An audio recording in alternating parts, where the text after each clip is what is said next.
Captain Jake Morrison watched the stars from the bridge of his patrol ship. New Haven Colony spread below him like a jewel against the dark planet's surface. The lights from homes and buildings made warm patterns in the night. This was his favorite time to patrol, when the colony looked peaceful and safe. "Everything looks quiet out there, Captain," said Lieutenant Amy Rodriguez from her station. She was young but smart, always watching the sensors carefully. No ships in the area, just the usual trade routes. Jake nodded and smiled.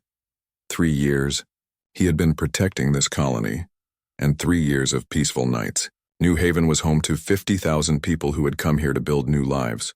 Farmers, doctors, teachers, engineers, all working together on the edge of human space. "Take us around the north side," Jake said. "I want to check on the Bright Stars Orphanage." The orphanage was special to Jake. His own parents had died when he was 12, and he knew how hard it was for children to grow up alone. Sister Mary Collins ran the place with love and care. 200 children lived there, kids whose parents had died during the dangerous early days of colony building. As they flew over the large building, Jake could see the play areas and gardens. Even at night, some lights were on. Sister Collins never slept well, always checking on the children. She had been a military medic before becoming a caretaker. She understood that some children had nightmares about losing their families.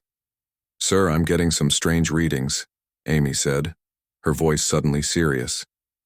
"Long-range sensors are picking up something at the edge of the system." Jake moved to her station. The screen showed dots moving toward them. "How many ships?" 30, maybe more. "They're big, Captain. Much bigger than our patrol ships." Jake felt his stomach tighten. New Haven had 3 small patrol craft and some orbital defense platforms. Nothing that could fight a real fleet. "Send a message to Commander Steve Walsh. Tell him we might have visitors." Commander Walsh ran the colony's defense grid from the command center in town. He was a good soldier, but had never faced a real battle.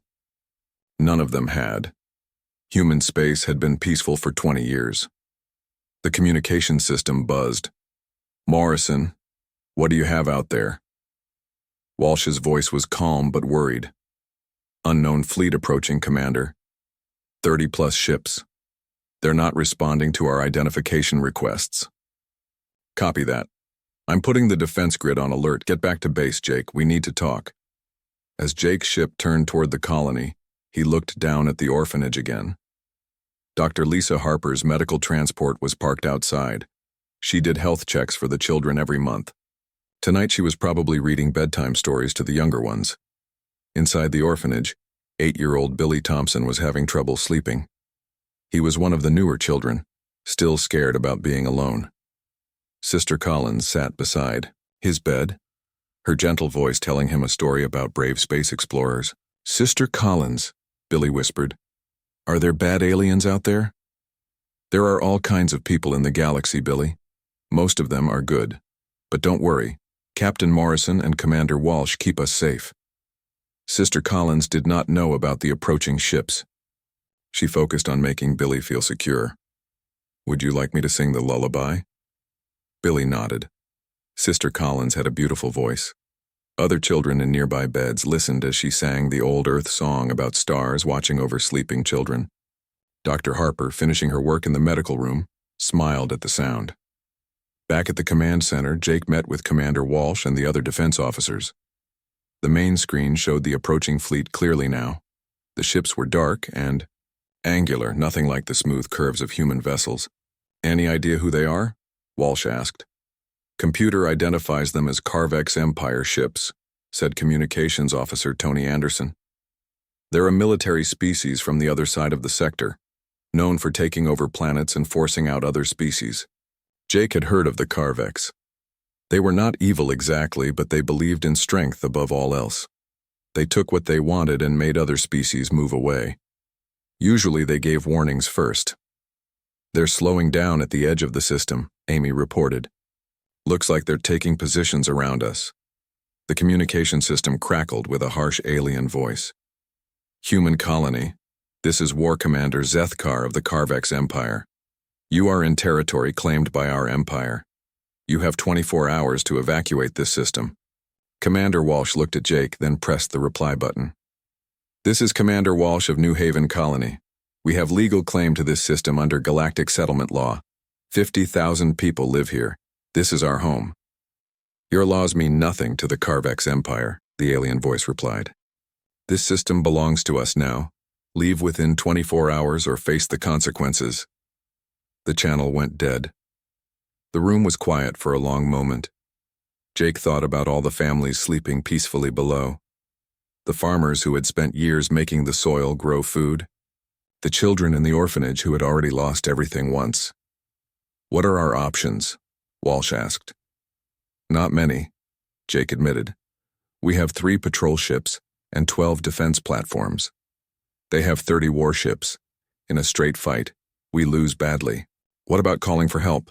Tony checked his communications board. Nearest human fleet is 6 days away. Even if we send a priority message right now, help won't come in time.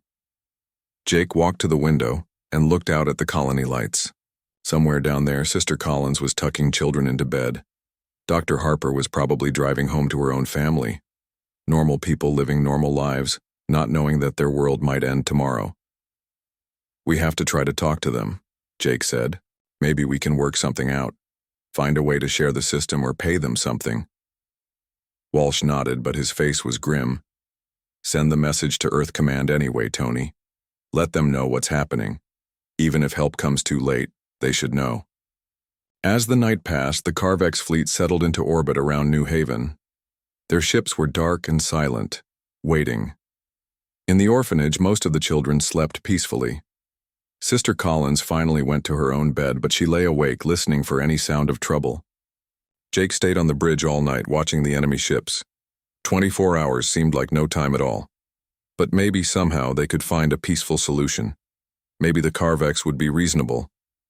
He had no way of knowing that some decisions once made could never be undone. And some prices were too terrible to imagine. Dawn was coming to New Haven Colony. It might be the last peaceful dawn they would ever see. 24 hours passed like a bad dream. Commander Steve Walsh had not slept at all. His defense teams worked through the night, but everyone knew it was not enough. 3 small patrol ships and 12 orbital platforms could not fight 30 Carvex warships. Captain Jake Morrison stood in the command center looking at the tactical display. The enemy ships had spread out around the planet, blocking every escape route. They were not just demanding surrender. They were preparing for war. Any word from Earth Command? Walsh asked. Communications Officer Tony Anderson shook his head. The message got through, but the nearest fleet is still 5 days out. Admiral Moore is sending everything she can, but they won't arrive in time. Jake felt sick. 50,000 people were counting on them, and they had no way to protect everyone. The colony's evacuation ships could carry maybe 10,000 people. That left 40,000 with nowhere to go. In the town below, people were starting to panic. News of the Carvex ultimatum had spread quickly. Some families were packing everything they could carry. Others refused to leave their homes. This was the only life many of them had ever known.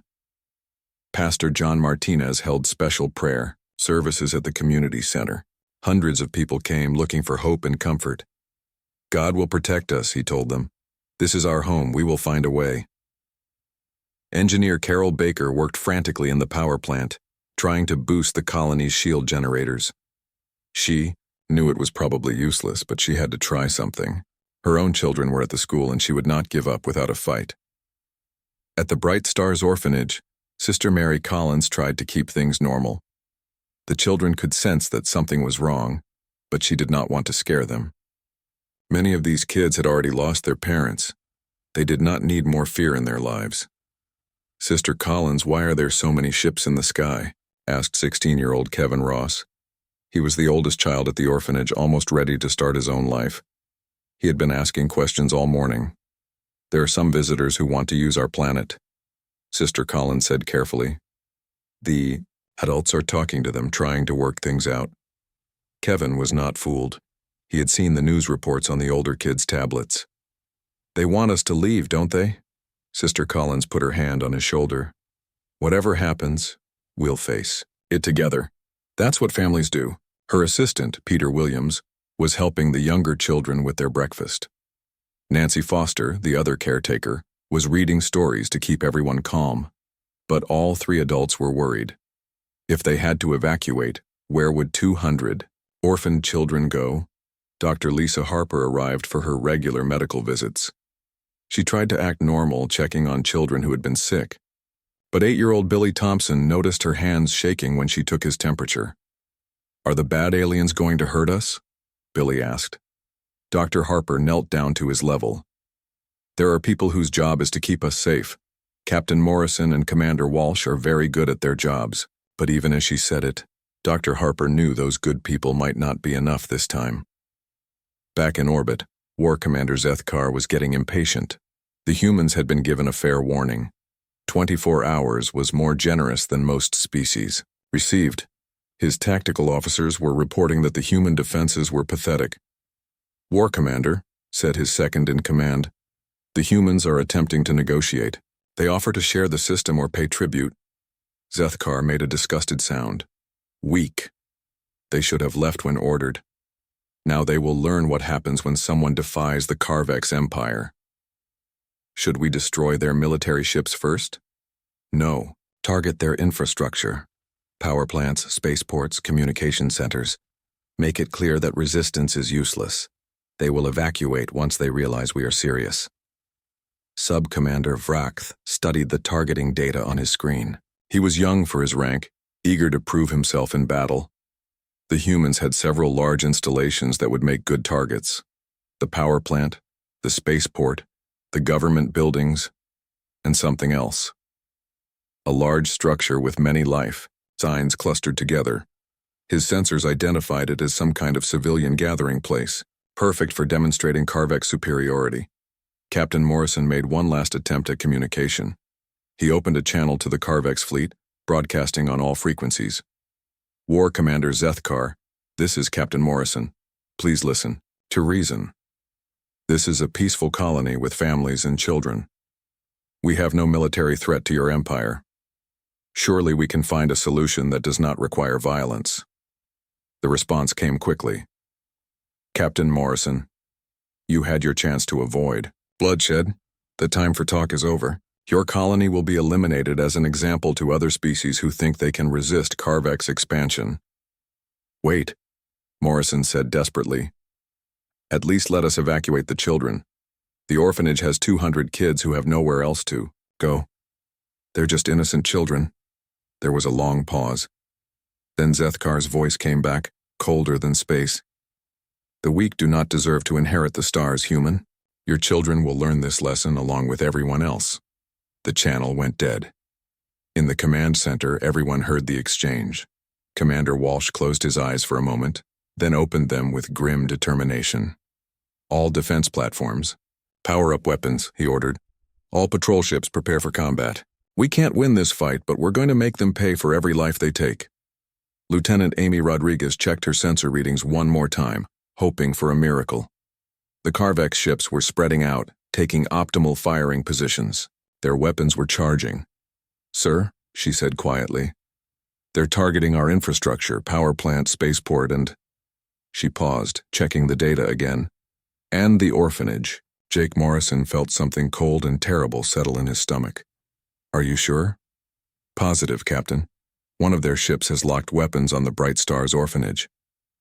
The room went silent. Everyone knew what that meant. These aliens were not just taking territory, they were planning to kill children to make a point. Commander Walsh picked up the emergency communication system that connected to every building in the colony. His voice was steady, but everyone could hear the pain in it. "Attention all residents of New Haven Colony. This is Commander Walsh. We are under attack by hostile forces. All civilians should take shelter immediately. This is not a drill. Repeat. All civilians to emergency shelters now." At the orphanage, Sister Collins heard the announcement. She looked at the 200 children in her care, some scared, some confused, some trying to be brave. She had been a medic in the war zones. She knew what that tone in Walsh's voice meant. "Everyone stay calm," she said, her voice carrying the authority of someone who had faced danger before. "We're going to play a game. We're all going to go down to the basement and we're going to see who can be the quietest. The children followed her, trusting her completely. They did not know that the basement had been reinforced as an emergency shelter. They did not know that their caretaker was preparing for the worst. In space, Sub-Commander Vracath made his final, targeting calculations. The human colony would learn that defying the Carvex Empire had consequences. He would strike the civilian center first, while the humans were still trying to organize their pathetic defenses. His finger moved toward the firing control. Time was running out for New Haven Colony. The attack began at exactly noon. Colony time. War Commander Zethkar had ordered surgical strikes on the power plant and spaceport to force the humans to surrender. Clean, efficient, military targets that would cripple their ability to resist. But Sub-Commander Vracath had his own ideas about how to handle defiant humans. His sensors showed the large civilian building with hundreds of life signs clustered inside. The computer identified it as some kind of community center or gathering place. In Carvex military doctrine, destroying civilian morale was just as important as destroying military targets. He would show these humans what happened when someone refused to obey the Carvex Empire. At the Bright Stars Orphanage, Sister Mary, Collins had just gotten all 200 children down to the reinforced basement. The younger ones were scared, clinging to their stuffed animals and blankets. The older kids tried to act brave, but she could see the fear in their eyes. "Is this like the emergency drills, Sister Collins?" asked Maria Santos, a 9-year-old who had lost her parents in a mining accident 2 years ago. "Something like that, sweetheart," Sister Collins replied, trying to keep her voice calm. "We're just going to stay here until everything is safe, again." Dr. Lisa Harper had been upstairs in the medical room when the alarm sounded. She grabbed her emergency medical kit and headed for the basement. These children were her responsibility too. Some of them had medical conditions that needed constant monitoring. Peter Williams and Nancy Foster helped organize the children in the basement. They had blankets, water, and emergency food stored down there. If they had to stay hidden for a few days, they could manage. "I want my mommy," whispered 6-year-old Tommy Lou, clutching his brown teddy bear. He was one of the newest arrivals, still adjusting to life without parents. 12-year-old Alex Chen, one of the older boys, put his arm around Tommy. "It's okay, little guy. Sister Collins will take care of us. She always does." Sister Collins smiled at Alex. The boy had been at the orphanage for 3 years and had become like a big brother to the younger children. "That's right. We're all family here, and families stick together." She was about to say something else when the world exploded. Sub-Commander Vracath fired a single antimatter torpedo at the orphanage. The weapon was designed to completely destroy hardened military targets. Against a civilian building, it was like using a hammer to swat a fly. Sister Collins had exactly 3 seconds of warning. Her old military training kicked in as she saw the flash of light through the basement window. She threw herself over the nearest group of children, pushing Tommy, Maria, and Alex behind a concrete support beam. "Everyone down!" she screamed. The antimatter torpedo struck the main building and vaporized it instantly. The explosion tore through the upper floors, the classrooms, the dining hall, the medical wing, everything that had been home to 200 children. The blast wave hit the basement like a giant fist. Concrete walls cracked and collapsed. Steel support beams bent and snapped. The reinforced ceiling that was supposed to protect the children came crashing down. Sister Collins felt the crushing weight hit her back as she shielded the 3 children beneath her. She heard screams, then terrible silence. The lights went out and dust filled the air so thick she could not breathe. Dr. Harper, who had been near the basement stairs, threw herself over 3 more children as debris rained down. She felt something sharp tear into her leg, but she did not let go of the kids she was protecting. Then everything was quiet except for the sound of settling rubble. Captain Jake Morrison was in his patrol ship when the explosion lit up the sky. He saw the bright flash where the orphanage used to be, and for a moment his mind could not process what he was seeing. "Amy," he said, his voice barely a whisper, "tell me that wasn't the orphanage." Lieutenant Amy Rodriguez checked her sensors, hoping she was wrong, but the readings were clear. The Bright Stars orphanage was gone. In its place was a crater 50 meters wide. "Captain," she said, tears streaming down her face. "Direct hit on the orphanage. The building it's gone." Morrison did not remember giving the order to land. He did not remember running from the ship to the crater. All he remembered was standing at the edge of what used to be a place full of children's laughter and finding nothing but smoking rubble. Commander Walsh and his emergency teams arrived within minutes.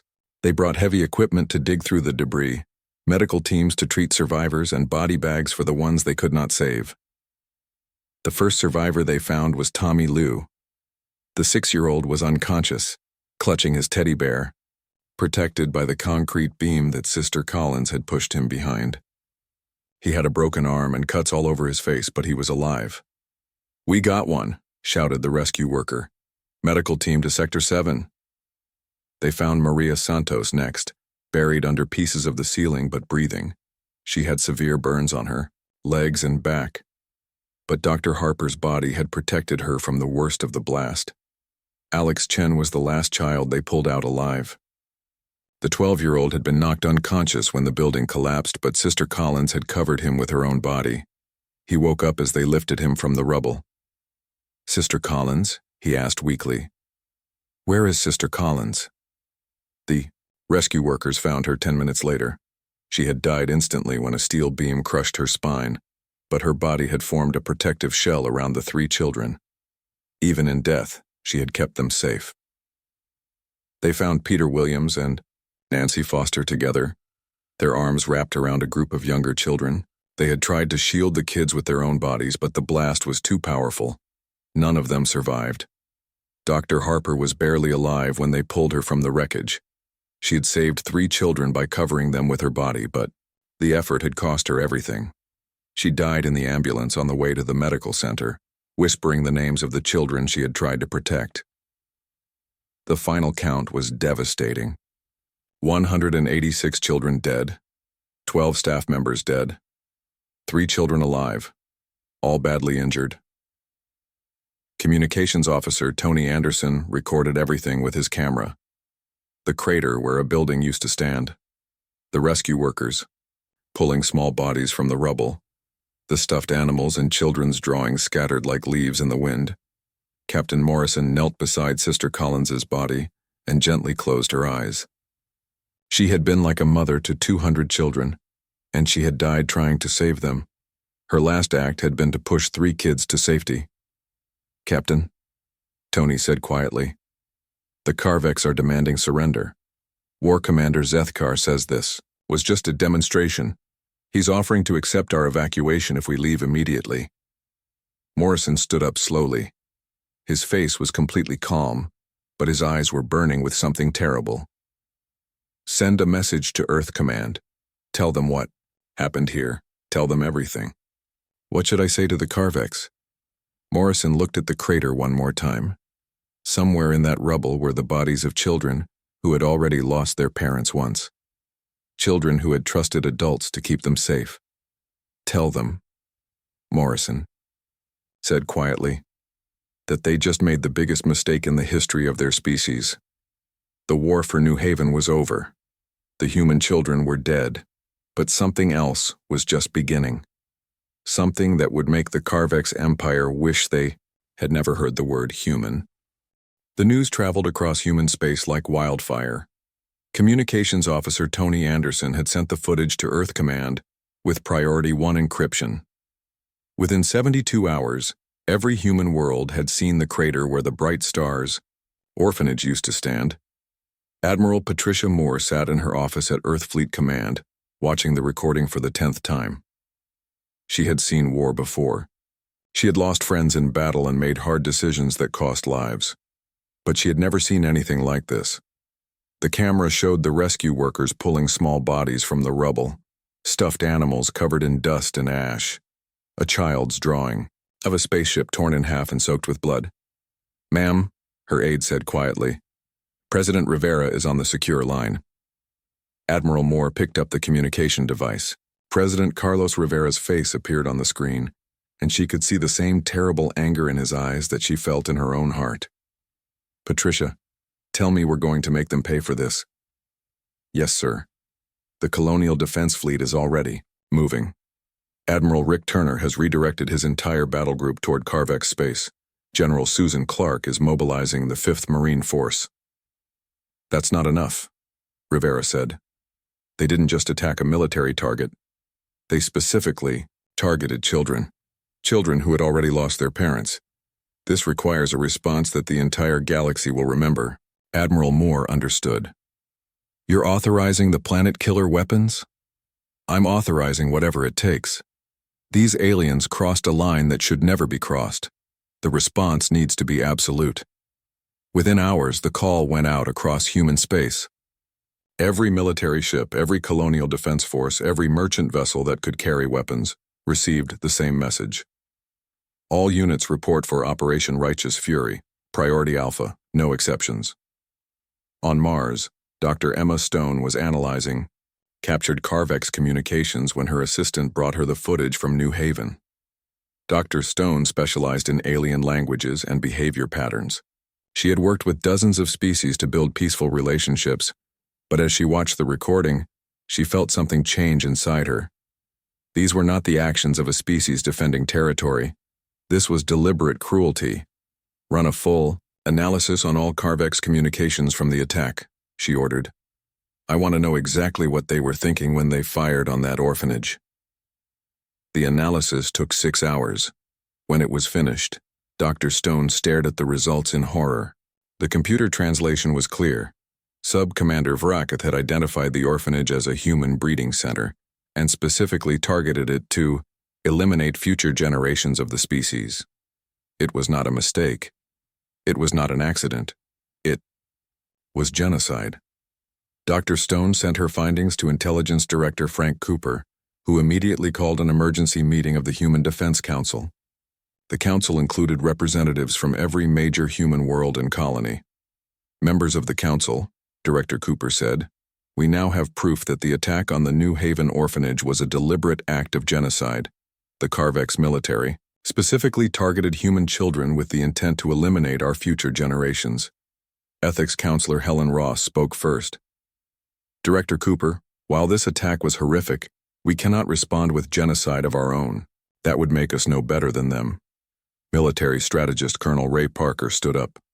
Counselor Ross, with respect, they declared war on human children. Every principle of civilized behavior died with those orphans. The Carvex Empire needs to understand that there are some lines you cannot cross. The Carvex Empire has 30 systems and over 500 warships, said Defense Minister Carl Brooks. A conventional war would take years and cost millions of human lives.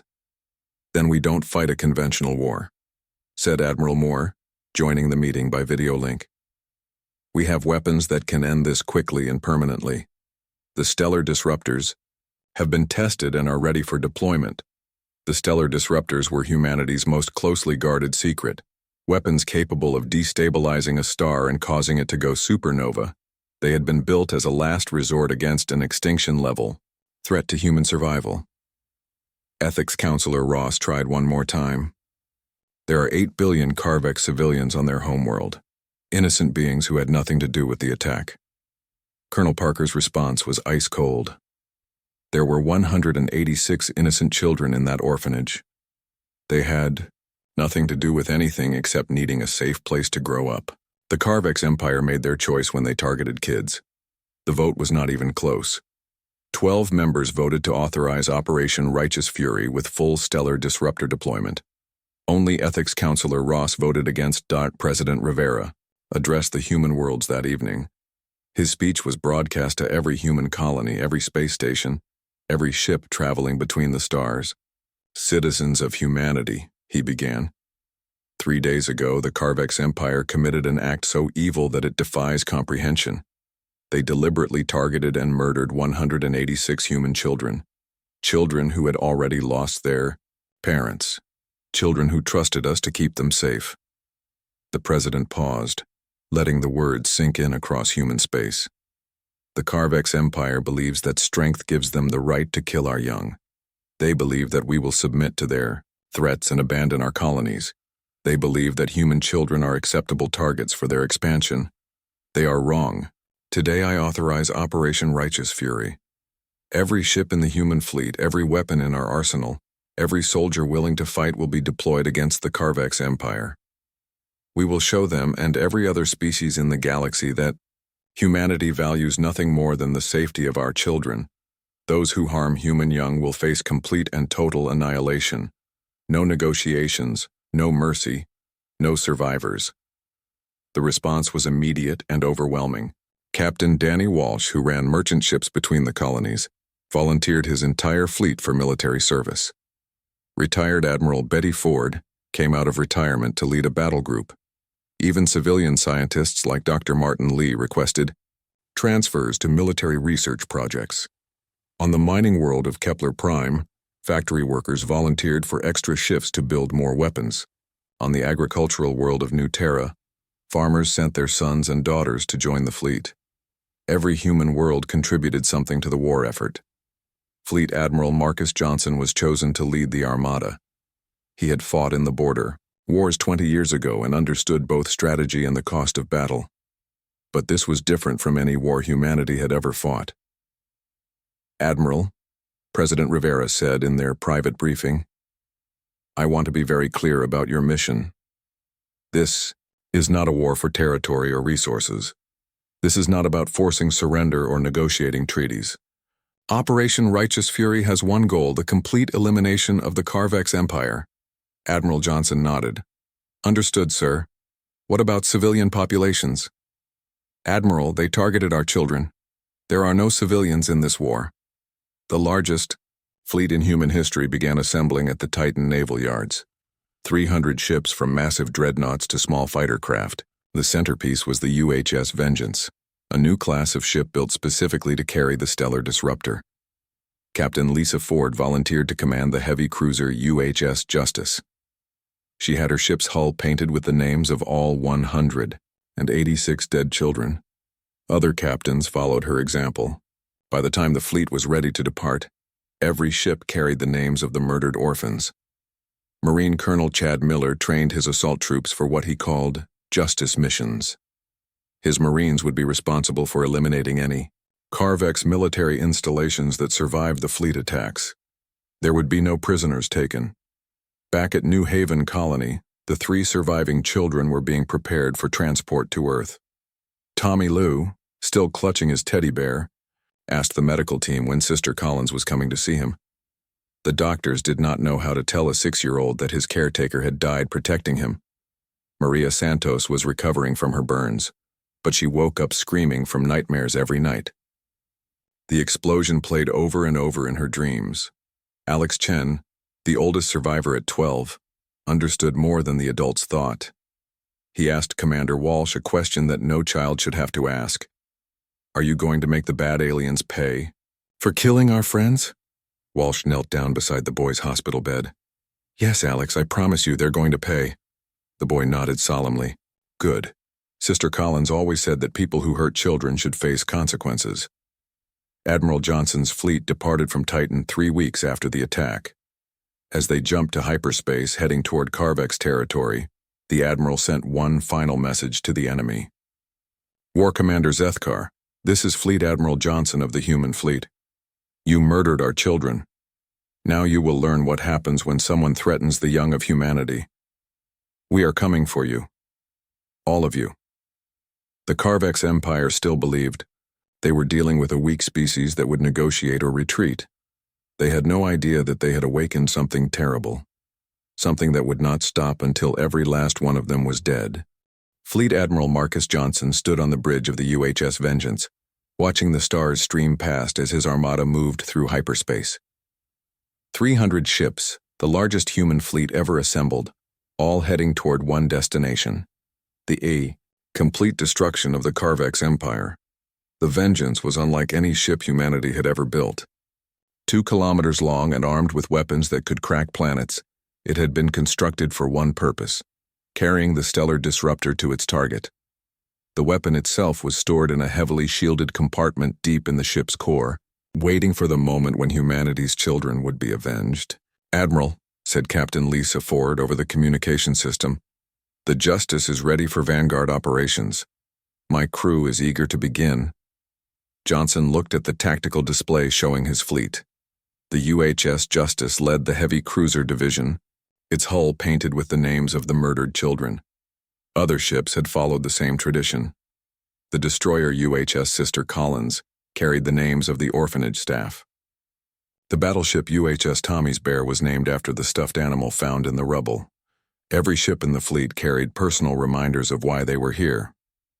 Captain Ford, you'll lead the first wave when we reach Carvex space. Intelligence reports their outer defenses are spread thin across multiple systems. Intelligence Officer Kate Brown had been working around the clock to map Carvex territory. She had infiltrated their communication networks and stolen detailed information about their military positions and civilian populations. Admiral, she reported, I've confirmed the location of their homeworld Carvex Prime. 8 billion civilians heavily defended by their main fleet. The planet has massive orbital fortresses and planetary shield generators. What about military? Production facilities? 17 major shipyards across 8 systems plus weapons manufacturing on 12 worlds. If we want to eliminate their ability to build new ships, we'll need to hit all of them. Marine Colonel Chad Miller studied the tactical data from his command ship. Admiral, my Marines can handle the ground installations, but some of these facilities are built into civilian areas.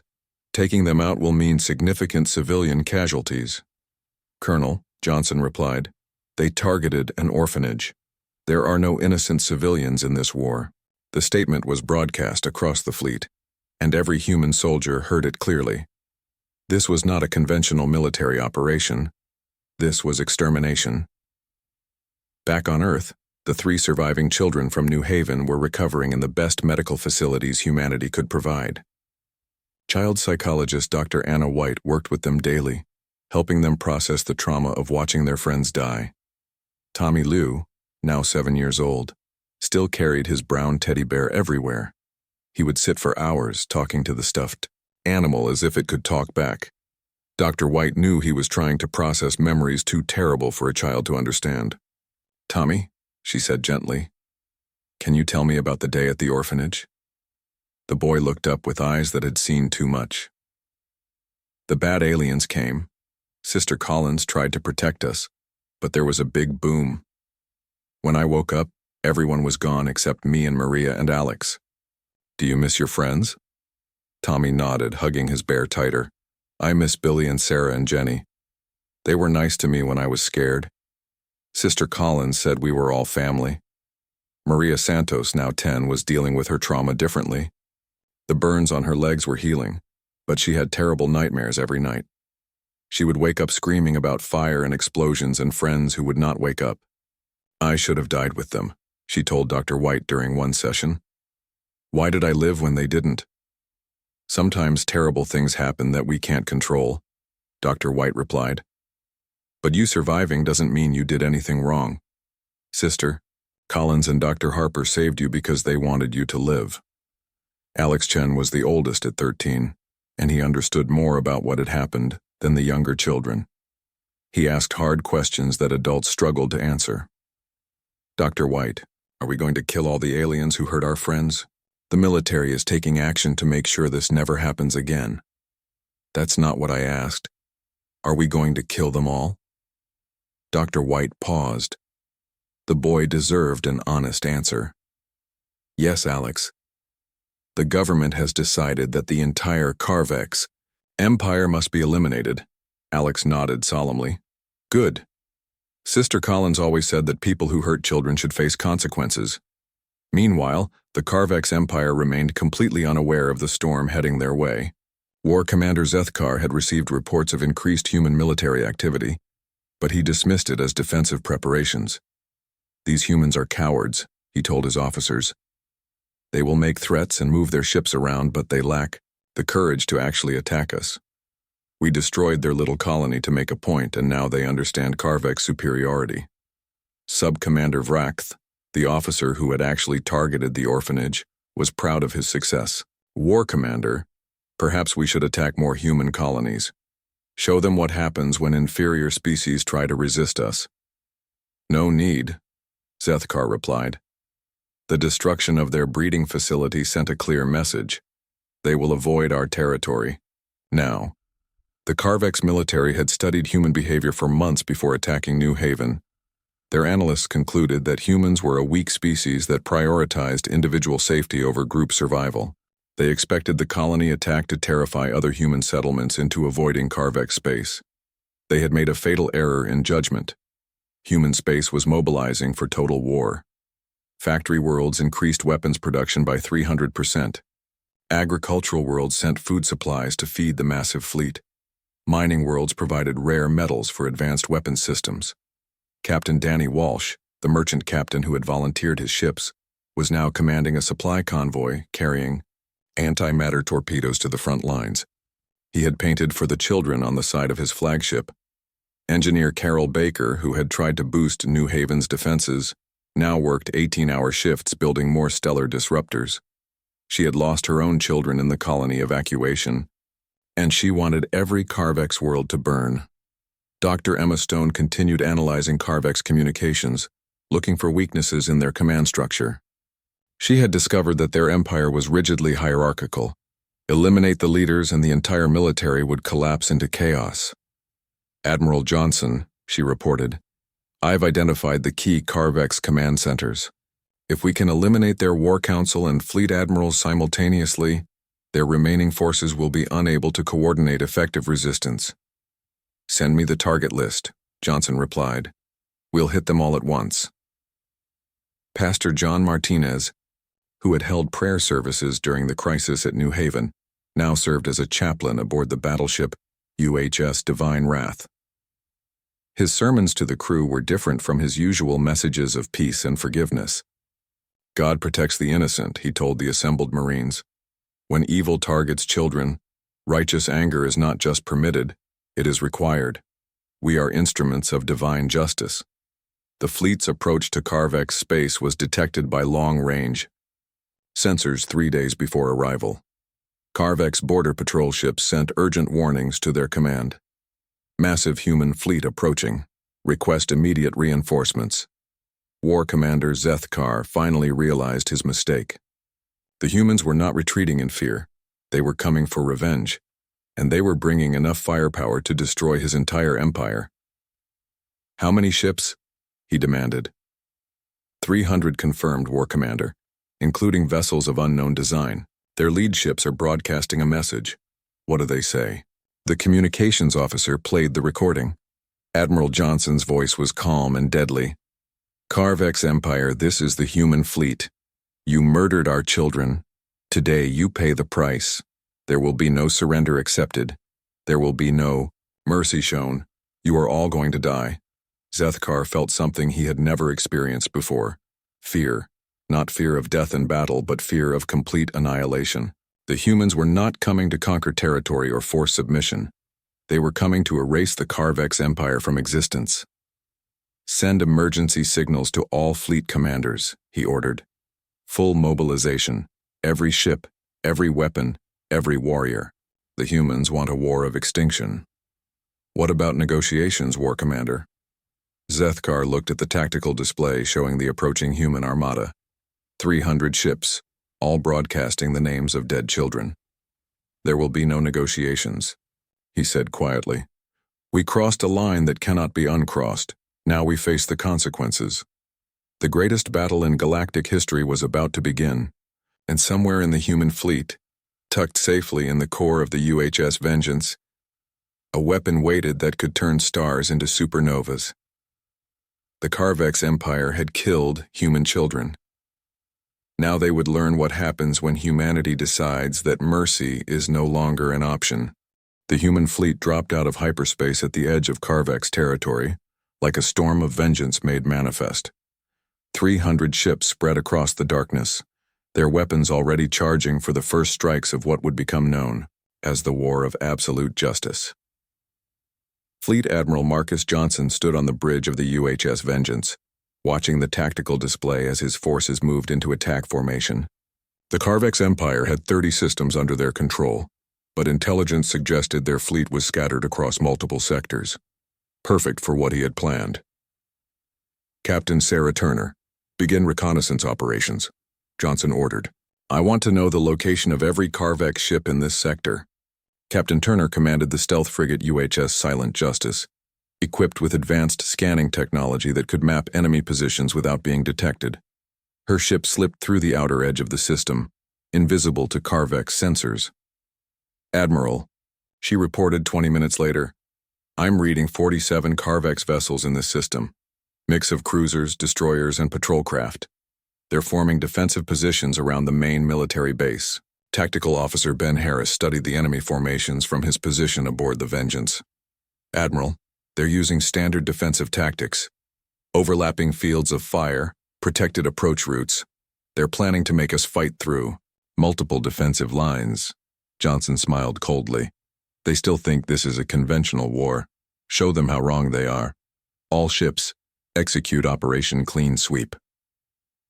The attack began simultaneously across all 30 Carvex systems. Captain Linda Powell led stealth squadrons that destroyed communication relays before the enemy even knew they were under attack. Within the first hour, the entire Carvex empire was deaf and blind, unable to coordinate their defenses or call for help. Electronic warfare specialist Greg Foster reporting, came the voice over the fleet communication system. "All enemy communications are jammed or destroyed. No distress signals are getting out of Carvex space." Johnson had studied the attack on New Haven carefully. The Carvex had struck without warning, giving no chance for surrender or evacuation. Now they would receive the same treatment. "All attack squadrons, you are cleared to engage." Rules of engagement are simple. Eliminate all Carvex military assets. No prisoners, no survivors. Captain Lisa Ford led the heavy cruiser division against the main Carvex battle group. Her ship, the UHS Justice, opened fire with antimatter torpedoes that turned enemy vessels into expanding balls of plasma. The names of the murdered children painted on her hull seemed to glow in the light of exploding Carvex ships. "Justice to all ships," Ford broadcast. "Remember why we're here. 186 children are counting on us to get this right." The battle was completely one-sided. The Carvex fleet had been designed to fight other conventional militaries, species that followed the established rules of galactic warfare. They had never faced an enemy that brought 300 ships to eliminate 30 systems with absolute prejudice. Marine General Paul Anderson led ground assault forces against Carvex military installations. His troops showed professional efficiency, but no mercy whatsoever. When Carvex commanders tried to surrender, Anderson's response was always the same. "You targeted children. There are no surrenders in this war." Sergeant Julie Watson of the 3rd, Marines planted human flags on every captured Carvex stronghold. Each flag bore an image of the destroyed Bright Stars orphanage and the names of everyone who had died there. "For Tommy Lou," she said, planting a flag on the command center of a Carvex weapons facility. "For Maria Santos, for Alex Chen, for all of them." The Carvex military tried desperately to organize a counterattack, but their command structure was collapsing. Electronic warfare specialist Foster had infiltrated their communication networks and was feeding false orders to their fleet commanders. War Commander Zethkar, trapped in his command ship, watched his empire being systematically destroyed. Half of his fleet was already gone, and the humans showed no sign of slowing down. Every attempt at communication was met with silence or recordings of children's voices from the orphanage.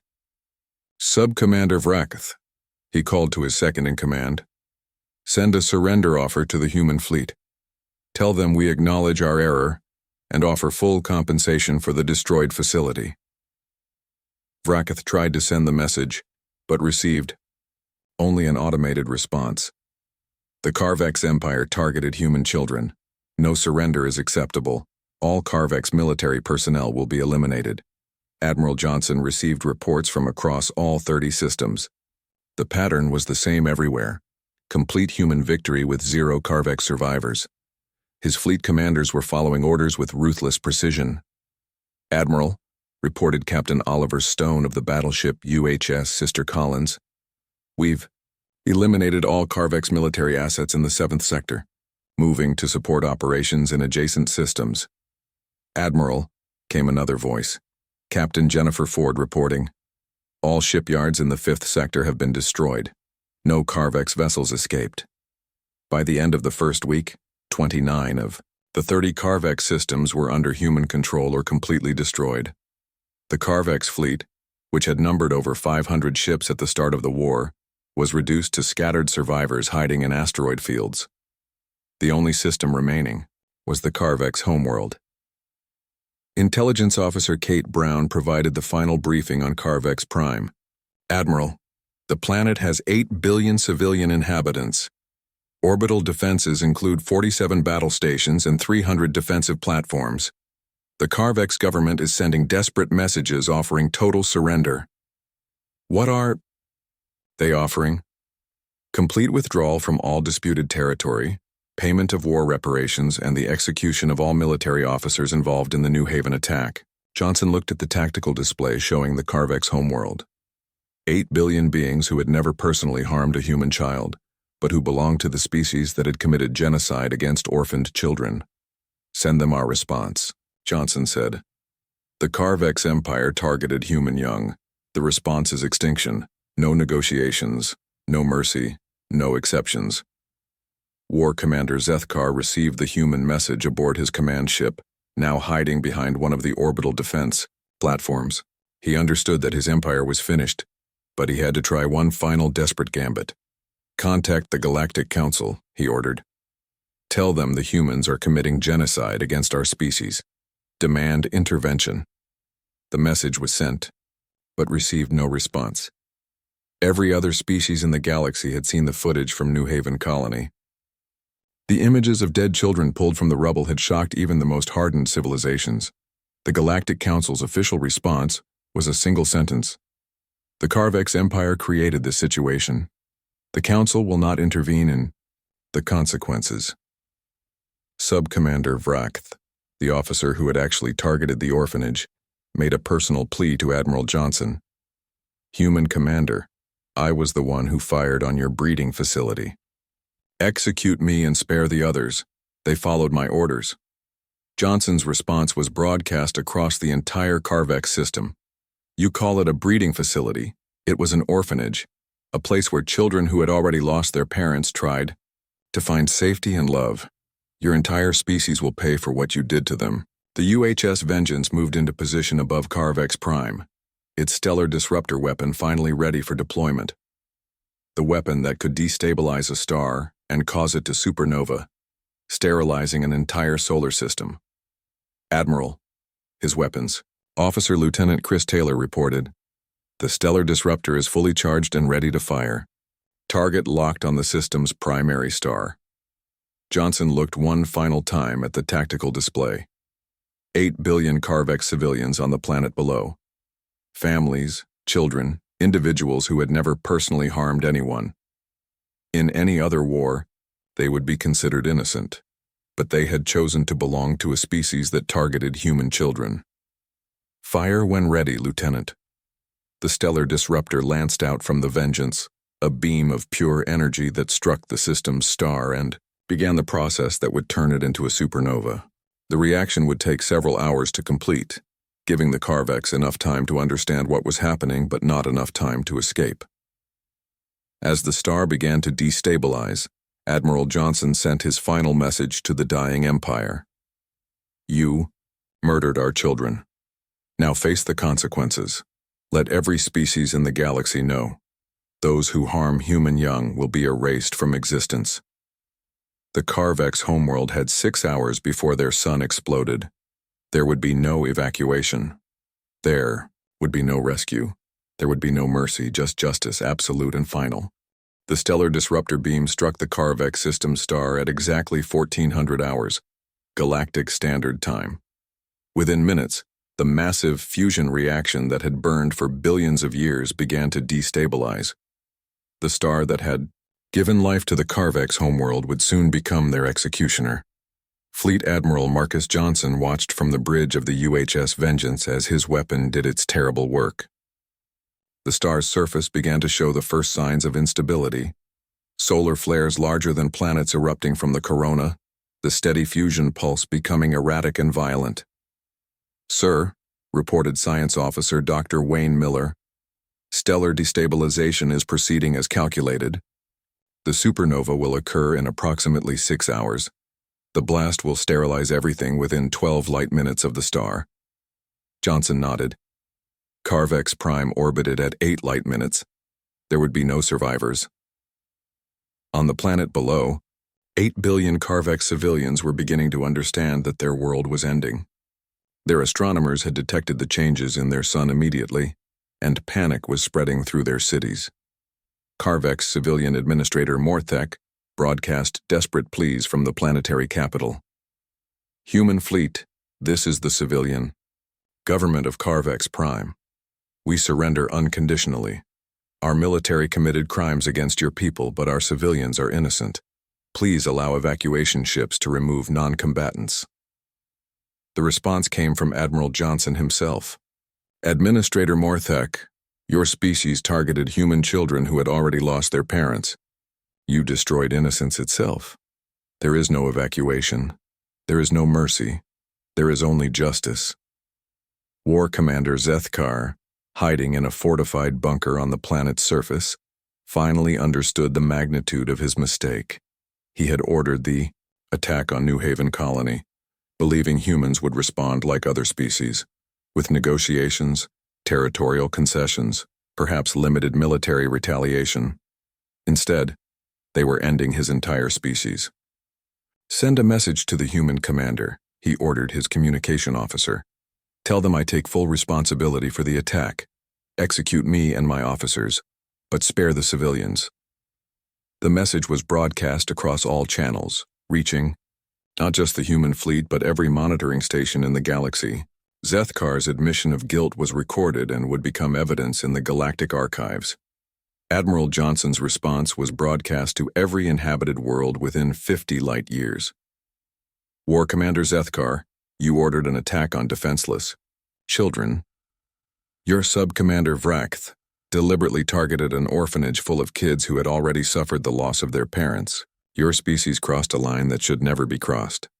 Today, every civilization in the galaxy will learn what happens when someone targets human young.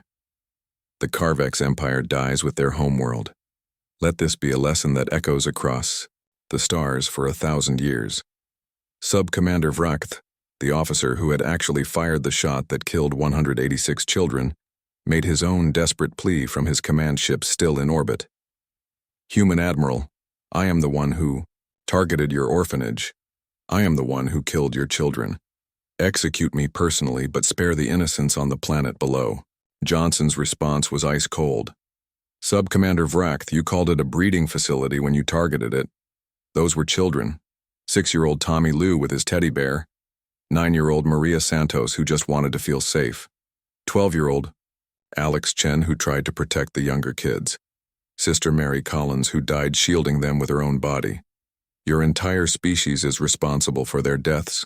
Your entire species will pay the price. Ethics Officer Commander Ruth Lee aboard the human flagship made one final attempt to prevent genocide. Admiral, sir, I request permission to speak freely. Granted, Commander. Sir, 8 billion civilians are about to die. Many of them are children themselves. How can we justify killing Carvex young to avenge human young? Johnson turned to face her and she saw something in his eyes that made her step back. Commander Lee, those children in the orphanage had already lost their parents. They were alone in the universe, depending on adults to keep them safe. The Carvex Empire specifically targeted them because they were vulnerable. Any species capable of that level of evil does not deserve to exist. Commander Lee made no further objections. Across the galaxy, other species watched the events unfold with a mixture of horror and understanding. Ambassador Vextar of the Centauri Federation sent an emergency message to his government. The humans are about to commit the largest genocide in recorded history, but after seeing the footage from their orphanage, I understand why.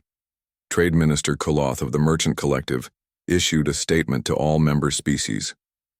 The Carvex Empire brought this fate upon themselves. Any civilization that targets children crosses a moral line that cannot be uncrossed. On Earth, President Carlos Rivera addressed the human worlds as the star continued to destabilize. Citizens of humanity, today we show the galaxy who we are. We are a species that protects our young above all else. We are a species that will go to any length, pay any price to ensure our children are safe. The Carvex Empire learned this lesson too late. May other species learn it while there is still time.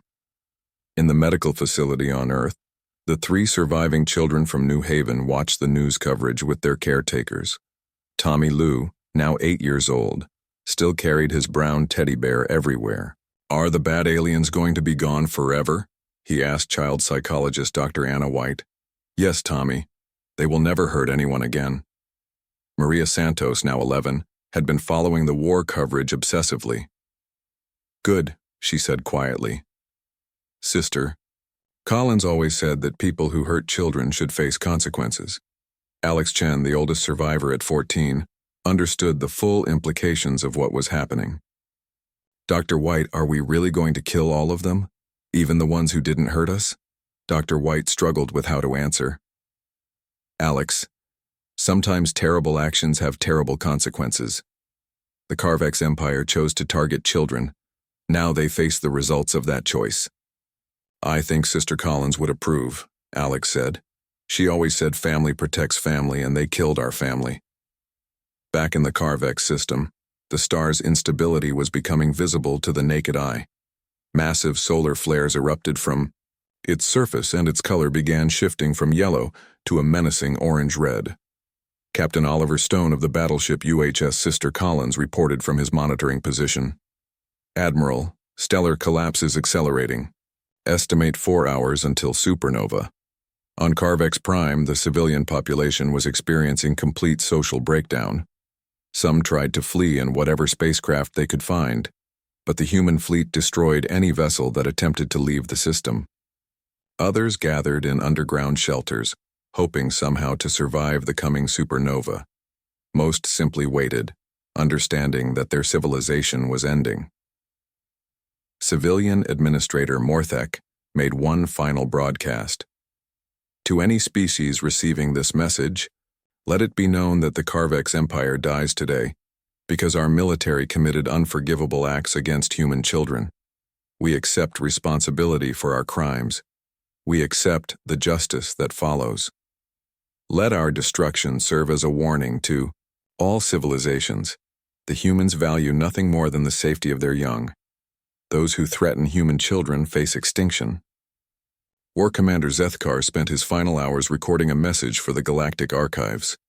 "I am Zethkar, War Commander of the Carvex Empire. I ordered the attack on the human colony of New Haven.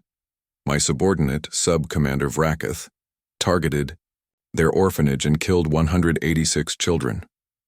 We believed humans were weak.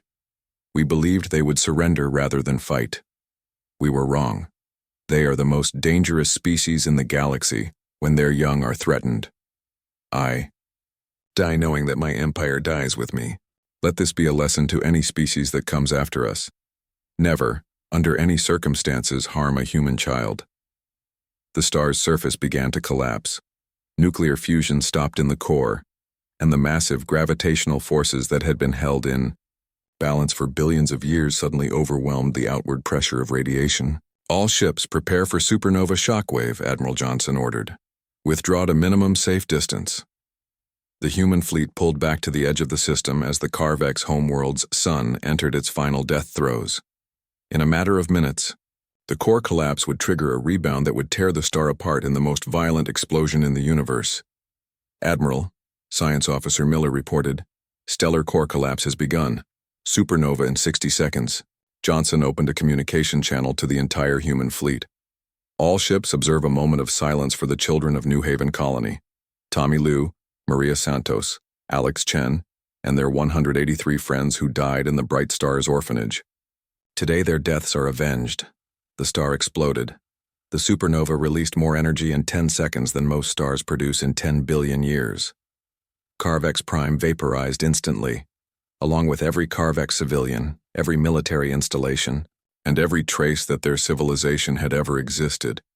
8 billion lives ended in a flash of light brighter than a galaxy. The Carvex Empire was extinct. Admiral Johnson watched the expanding cloud of superheated gas that had once been an entire solar system.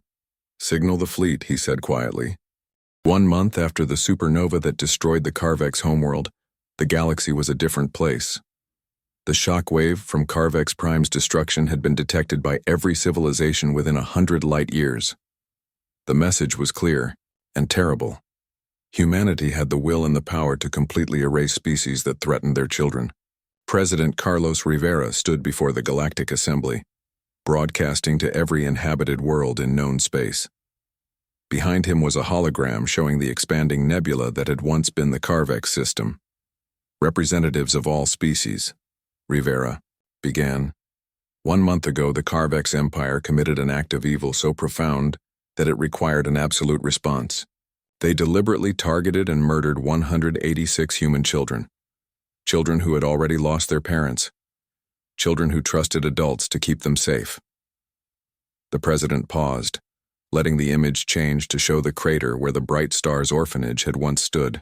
Today, I address you not as enemies or allies, but as fellow inhabitants of this galaxy. Let the fate of the Carvex Empire serve as an eternal warning. Humanity values nothing more than the safety of our young. Those who harm human children will face complete and total annihilation. No exceptions, no negotiations, no mercy. Choose your actions wisely. Across the galaxy, the response was immediate and unprecedented. Ambassador Vexitar of the Centauri Federation was the first to issue a formal statement. The Centauri Federation extends its deepest condolences to humanity for the loss of your children. We pledge that no Centauri citizen will ever raise a hand against human young. Trade Minister Kiloth of the Merchant Collective followed with similar assurances. The Merchant Collective understands that human children are under absolute protection. Any member species that threatens human young will be expelled from the collective immediately. Even the previously hostile Draconian Empire sent diplomatic messages. The Draconians respect strength above all else. Humanity has demonstrated the ultimate strength, the willingness to destroy entire civilizations to protect their offspring. We will remember this lesson. Dr. Emma Stone, now promoted to Director of Xenobiological Relations, published her official analysis of the war.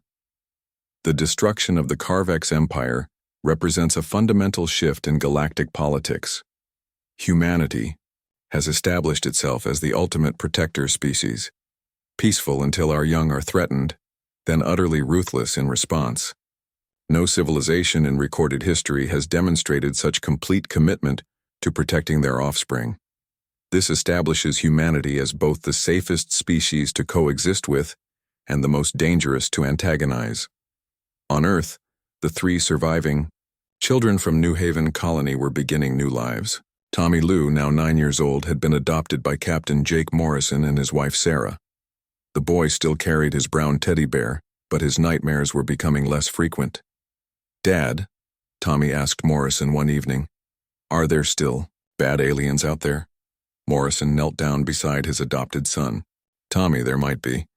But now they all know what happens if they hurt human children. You're safe. All human children are safe." Tommy nodded solemnly. "Good. Sister Collins would be happy about that." Maria Santos had been adopted by Admiral Patricia Moore, who had chosen early retirement to focus on helping trauma survivors. Maria was now 12, and had decided she wanted to become a doctor like Dr. Lisa Harper, who had died protecting children at the orphanage. "I want to help people the way Dr. Harper helped us," Maria told her new mother. "She saved my life by covering me with her own body." Admiral Moore smiled. "That's exactly what she would want, for you to grow up and help others." Alex Chen, now 15, had been adopted by Marine Colonel Chad Miller. The boy had decided he wanted to join the Colonial Defense Force when he was old enough. "I want to make sure what happened to us never happens to other kids," Alex told his adoptive father. "Sister Collins taught us that family protects family. All human children are family." Colonel Miller was proud of the boy's determination. "Alex, you'll make an excellent Marine. But remember, the best victory is the war that never has to be fought. After what happened to the Carvex, I don't think any species will be stupid enough to target our children again." At New Haven Colony, now rebuilt and heavily fortified, Memorial Park stood where the Bright Stars Orphanage had once operated. Captain Morrison, promoted to admiral, maintained an honor guard at the memorial every day. The memorial was simple but powerful, a black granite wall with 198 names carved into it, the names of all the children and staff who had died in the attack. Above the names was a single inscription. They were just children. We were their guardians. We failed them once. Never again. Below that, in smaller text, the Carvex Empire ended here. Visitors came from across human space to see the memorial. Many left flowers, toys, and messages for the children who had died.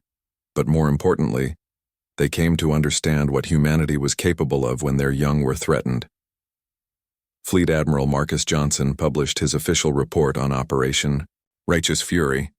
The elimination of the Carvex Empire was not an act of vengeance, but an act of prevention. By demonstrating the absolute consequences of targeting human children, we have likely prevented similar attacks by other species for generations to come. The protection of human young is not negotiable. It is not subject to political considerations or military practicality. It is an absolute principle that will be enforced with complete and total force. Dr. Anna White, the child psychologist who had worked with the survivors, published her own study on the long-term effects of the trauma. The 3 surviving children from New Haven have shown remarkable resilience. While they will always carry the emotional scars of what they experienced, they have channeled their trauma into positive determination to protect others. In many ways, they represent the best of human nature, the ability to transform terrible loss into a commitment to prevent others from suffering the same fate. The galactic news media coverage was extensive and almost universally supportive of humanity's actions. Reporter Zara Al-Then of the Galactic Broadcasting Network concluded her special report with these words: "The human species has shown the Ididinus galaxy something unprecedented. A civilization willing to commit genocide to protect their children. Some may call this extreme, others may call it necessary, but no one can call it unexpected. Humanity warned the Carvex Empire repeatedly before taking action. The lesson is clear for any species considering hostile action against human settlements. Leave their children alone or face extinction." On the former site of the Carvex homeworld, now an expanding cloud of radioactive gas and debris, automated monitoring stations recorded the aftermath. The stellar explosion had been so powerful that it would be visible from neighboring systems for thousands of years. Every species that looked up at their night sky and saw that new star would remember, this is what happens to those who target human children. Trade routes began avoiding the area, not from any physical danger, but from an almost superstitious fear of the place where an entire civilization had been erased from existence. Space travelers called it the Children's Nebula, and it became a landmark that no navigator wanted to approach. In the years that followed, not a single incident was recorded of any alien species threatening human children. The lesson had been learned completely and permanently. Human colonies expanded rapidly into former Carvex territory. New settlements were built, new families started, and children played safely under alien suns, protected by the certain knowledge that their species would go to any length to keep them from harm. The New Haven Colony Memorial became a pilgrimage site for human families. Parents brought their children to see the names on the wall and to understand the price that had been paid for their safety. Tommy Lou returned to visit when he turned 18, accompanied by his adoptive father, Admiral Morrison. He placed his old teddy bear at the base of the memorial, finally ready to let go of the past. "Thank you, Sister Collins," he whispered. "We're all safe now." Maria Santos, now Dr. Maria Santos, returned as well. She had become a pediatric surgeon and had saved hundreds of children's lives. She left a stethoscope at the memorial, the same kind Dr. Harper had used during her final visit to the orphanage. Alex Chen, now Lieutenant Alex Chen of the Colonial Defense Force, made the pilgrimage in his military uniform. He had become a specialist in protecting civilian populations from hostile aliens. He left his service ribbons at the memorial and saluted the names on the wall. "Mission accomplished," he said quietly. The galaxy had learned its lesson. Human children were untouchable, protected by the most terrifying force in known space, a species that loved its young more than its own survival. The Carvex Empire was gone. Their homeworld was a radioactive nebula. Their name had become synonymous across the galaxy with the price of evil. And human children slept safely among the stars, guarded by the absolute knowledge that their people would erase entire civilizations to keep them from harm. Some called it justice. Some called it genocide. Humanity called it love. And the galaxy listened. The galaxy learned. The galaxy remembered. No species would ever again be foolish enough to target a human.